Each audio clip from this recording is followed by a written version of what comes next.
Hey guys, Aaron Wilson, NRG Stadium, discussing the Texans, the winless Texans, 0-2 Texans falling into a deep hole to start the season as the Indianapolis Colts start off undefeated, and the Texans shaking their heads, frustration, wondering how many things do they have to fix. It is going to be a lot to unpack as you kind of take inventory and look for a reset, some sort of reboot, because this season is off to a bad start. And it's not just the offensive line. It's not just C.J. Stroud. It's the defense too. The only unit that you can say, and they did their job. They did it in exemplary fashion, is Texan special teams coordinator Frank Ross's units. Block punt from Jakob Johnson. A dynamic return from Jalen Noel, the rookie. That's outstanding what those guys did. What they did on offense, substandard. What they did on defense, not good enough. And the quarterback duel, Baker Mayfield outplayed C.J. Stroud by a mile. It was not even close. So let's go through some of this and try to keep it as organized as possible, not go off on too many tangents, I promise.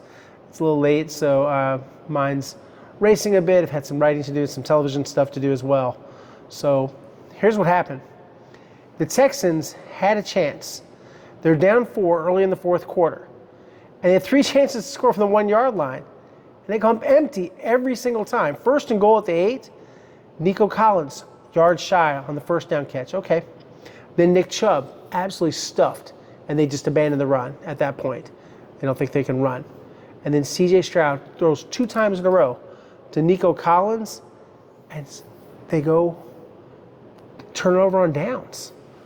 And so the failure to score on that drive, the biggest opportunity. That's the summation of the game, as DeMeco Ryan said quite succinctly and well. The Texans did not get the job done. And to not be able to score from the 1-yard line, I mean, that is the epitome of frustration, to not be able to get the ball in the end zone. So there's no spacing. They didn't move anybody. They got hit in the backfield. They try to throw the ball. And one goes off Nico's fingertips, kind of. Thought there was a little too much mustard and zip on that pass. And the other one's just a big overthrow. An overthrow, a 6'4" guy, throw it so high. Not good. So now they're down 1. And Will Anderson gets a sack. And then Jalen Noel, that sparkling 53-yard return. And then Nick Chubb, I think they let him score, honestly, on the touchdown. His first as a Texan, his first since playing for the Cleveland Browns. So, they're up 19-14. And guess what? It's time for the defense to show what it can do. Instead of doing that, it's 4th and 10, and you let Baker Mayfield, who's a good scrambler, and I wrote about this, how he could scramble, how they had a plan, or at least they tried to make a plan for stopping Baker. They couldn't stop Baker. He runs for the first down. I don't know what Henry To'oTo'o, who's normally a good tackler, was thinking. He comes in real high. It looked like he was trying to sickle him like some kind of clothesline type of tackle, almost like Latimer from the program. It didn't look good. They got a tackle. They got to get him down, and they couldn't, get it done there. And that's what led up to the Rachaad White, 6 plays later, the game-winning touchdown. They had a chance to get a stop there too, and they didn't get it done. And this is a proud defense, but it wasn't really up to the standard that the Texans need to have on defense. It's not the standard you need on offense. You still have too much pressure, even with everybody except for Jake Andrews and the offensive line positions they want. Ed Ingram, right guard. Right tackle, Titus Howard. Jared Patterson steps in for Jake Andrews. I don't think there's a big drop-off there, honestly. Left guard, Laken Tomlinson, who allowed a lot of pressure, allowed 5 pressures tonight. And left tackle, Ariane Ursary, a little bit better. 3 pressures, no sacks.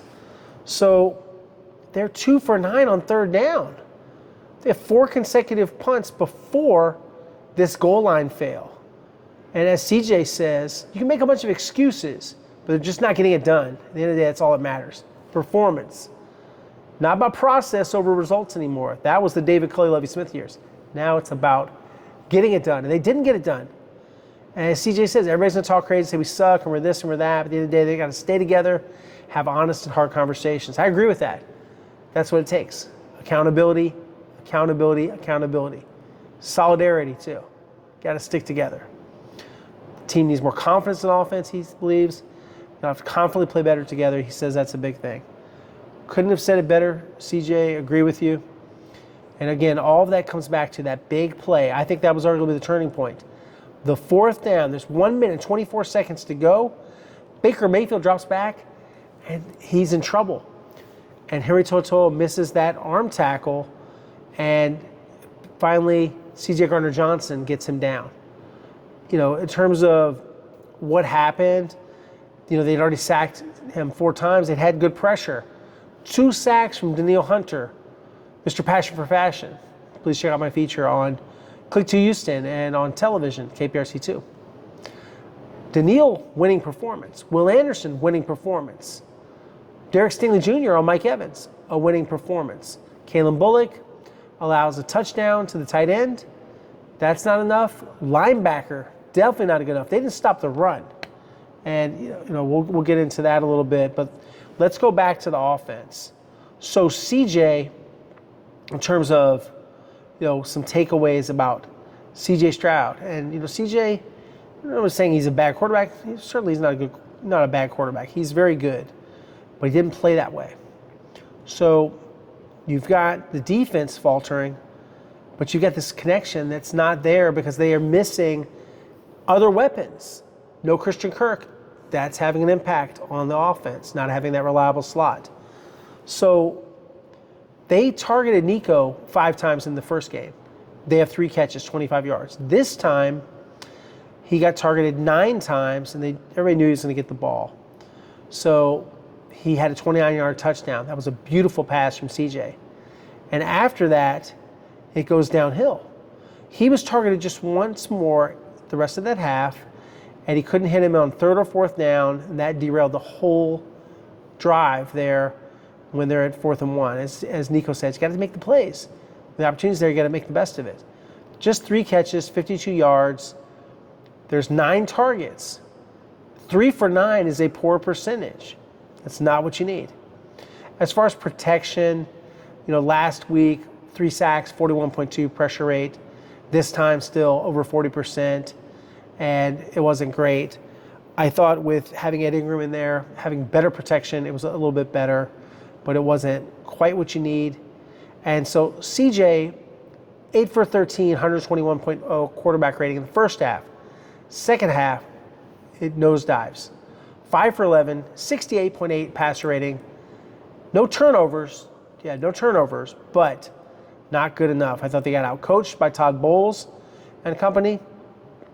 I thought there were still just way too many problems with this team. And let's talk about the rushing defense. 169 yards allowed on 30 carries, just gashing the Texans. And some long runs, some scrambles. And as DeVico said, and again, he's accountable here, and I appreciate that. And that's what you need to be as a coach. Run game, definitely not good enough. Didn't tackle well, didn't play technique well. When they run the ball for over 150 yards, it comes down to tackling execution. They got to get it fixed. They're not stopping the run well enough. They're not active enough in terms of filling at the second level of the defense. So past the line of scrimmage, when they get into the second level, you got to get them stopped. You got to get them on the ground. And of course, it's a good defense, but they didn't play very well. So kind of going through some of the different situations here with the Texans. And, for offense coordinator Nick Caley, I don't know if it's what he's calling or if he just can't call what he wants to call and they can't execute it. They got like one hand tied behind their back. It looked like they didn't believe they could run the ball at all against the Buccaneers. I thought they let Nick Chubb score, as I said, late in the game. So CJ, there were some things he got better at, and there's some things I thought he didn't do well. I think he's pressing a little bit. That's just my 2 cents, that he's pressing a bit and getting to a point where, he's going to leave his head a little bit. And he's a good quarterback. He can play better than that. There are penalties, there are sacks, there are missed throws.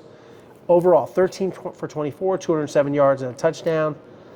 And remember the game a couple years ago where we had the 5 touchdown passes? Outstanding. And that was with Tank Dell. They missed Tank Dell. Repeat, they missed Tank Dell. They're not the same without Tank. So Chubb, 43 yards, 12 carries. That's decent. I still think he needs to carry the ball more. I think you have to be stubborn with the run. I think that they've got to get better on third down. Obviously, they're 2 for 9. And they went away from the run. Woody Marks, 14 yards, 3 carries. As I reported well before the inactives came out, Dameon Pierce is a healthy scratch. I repeat, healthy scratch. They made a personnel decision to not have him up. They wanted to have British Brooks up for special teams. He's one of their best special teams players. The running game, C.J. Stroud runs for 27. And you did have some running action, catch and runs manufactured through short passes to Nick Chubb, 27 yards. Woody Marks, 37 yards. They could build on that. It doesn't matter how you move the ball, just as long as you move it.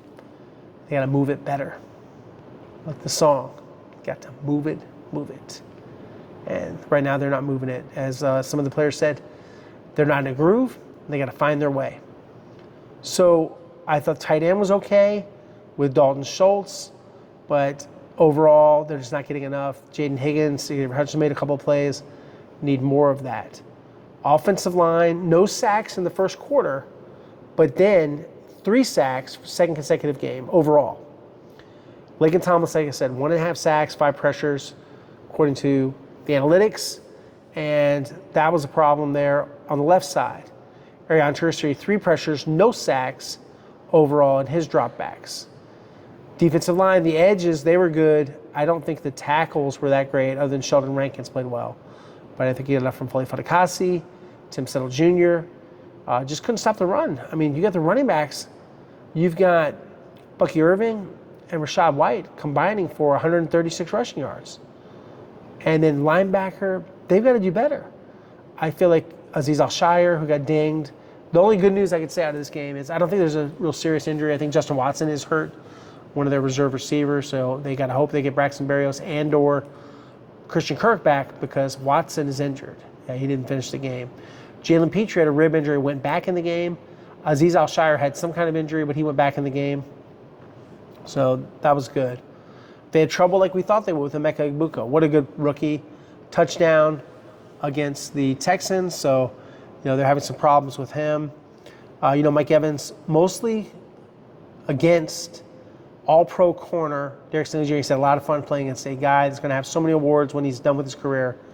5 catches, 56 yards. But, they, for the most part, they contained the Buccaneers. So overall, some things there with the secondary that were good, some things that were bad. But just overall, to not even dominate a little more against an offensive line that was missing Tristan Wirfs and Luke Goedeke, both of their tackles, left tackle and right tackle, because Goedeke couldn't finish the game. They had to put Charlie Heck in. And no offense to Charlie Heck, but Charlie Heck is not a great offensive lineman. There's a reason he's not a Texan anymore. He's a former 4th-round draft pick, and they didn't try to hold on to him. So that wasn't good enough. And then, overall, just looking at kind of where they are, looking at some of the numbers here. So some of the highlights from the Buccaneers. Baker Mayfield, 25 for 38, 215 yards, 2 touchdowns, 4 sacks didn't bother him, didn't faze him. So he runs for 33 yards, including that big scramble. Bucky Irvin, 71 yards on 17 runs. Rachaad White, 65 yards on 10 carries, a 6.5-yard average, including the game-winning touchdown. Ouch. Like I said, they had some problems with the back out of the backfield with Bucky Irving. 6 catches, 50 yards on 6 targets. That means that every pass they threw to him, they completed it. Not good. Emeka Egbuka, touchdown. He's got 3 touchdowns in 2 weeks. Man, he would have been a good Texan. Someone that they liked. But, woulda, coulda, shoulda.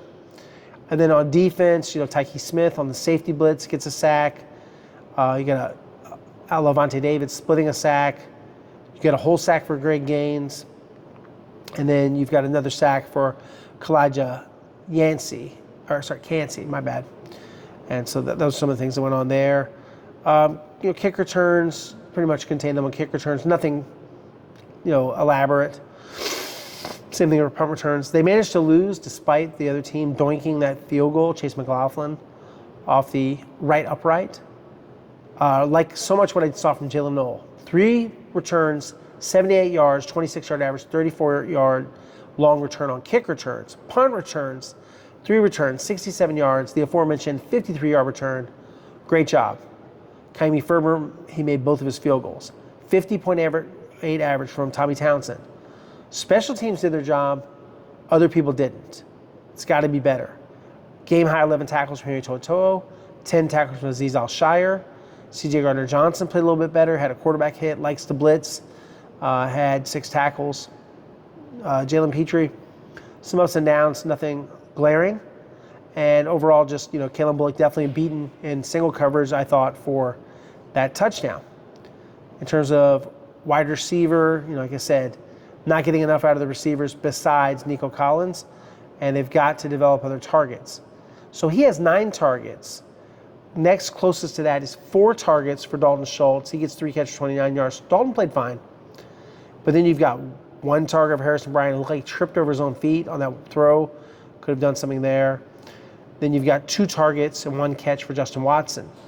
You've got 1 target for 28 yards. Well, throw it to Jaden Higgins more, I guess. And Xavier Hutchinson, a 20-yard catch. He needs the ball more. The running backs, they did their job. But ultimately, just they're so bad in terms of time of possession and so many things. So go over a couple more key stats here. And in terms of first downs, Tampa Bay's got 25 first downs. Houston's got 12. It's not enough. Then third down, they're 6 for 14. Houston's 2 for 9. They have 360 yards of total offense. Texans only have 266. Time of possession is a big deal. I think this tired out the defense a little bit. That's one of my theories. They said they were fresh. In my interviews with them, you can check that out in the other locker room reaction video that's posted already. 37:09 time of possession, and the Texans just 22 minutes and 51 seconds. Clean game. Don't have the turnovers. Texans, again, bad in the red zone, 0 for 2, and Tampa Bay 2 for 3. More than anything, guys, I would say the red zone really hurt these guys. Red zone's like the dead zone, sorry. Pardon the pun, but it is right now for the Texans. 0 for 3 in the red zone to start the season. They got to punch it in. They got to get a win. They've got to win this road game to not go 0-3. They got to beat the Jaguars. It's not going to be easy. Nothing will be easy for this team until this offensive line is better, until they have a running game that they can count on, and until C.J. Stroud can complete more passes and they can develop other receivers. Christian Kirk is not the panacea to everything. Just having Christian Kirk back, that's not enough. They got to play better collectively. They got to coach better. As DeMeco Ryans said, it's on him too. It's on everybody. It's not good enough. It's not what the Texans, as defending AFC South champions the past 2 seasons, expected. And as many people said, including DeMeco Ryans throughout the preseason and offseason, you are not guaranteed the playoffs. You don't start over in the playoffs. You got to win all these games to get to that. You guys know that. You're all logical. You're all smart. And I know people feel like the sky's falling. I don't feel that way. I don't think it's hopeless. They're losing. They've lost 2 games by now a combined total of 6 points. So they're losing close football games. They got to learn how to win. Every year it starts anew. And we'll start anew. We'll move on to Jacksonville after we kind of 24-hour rule it here with the Texans. We'll have much more coverage, of course, here at Aaron Wilson Sport on YouTube, at Twitter, Aaron Wilson _NFL, Instagram, Aaron Wilson 7128, on television at KPRC2 with Randy McElvoy and Nick Mantis, and on, of course, www.click2houston.com. So I'm going to stay up late, write some more articles. Guys, thanks so much. Appreciate your patience. And it took me a little while to get this video done. I wanted to kind of collect my thoughts, think about these things, let it marinate a little bit, and draw my own conclusions, because I have lots of thoughts, but I like to kind of process a little bit. And then have at it, as Brian Billick used to say. Guys, thanks so much. Talk to you soon. Please watch, like, and subscribe to the channel. It's absolutely free, so is all of my content. You don't have to pay for anything. It is one-stop shopping with me as far as Texans coverage. Guys, thanks so much. Have a good night. Bye.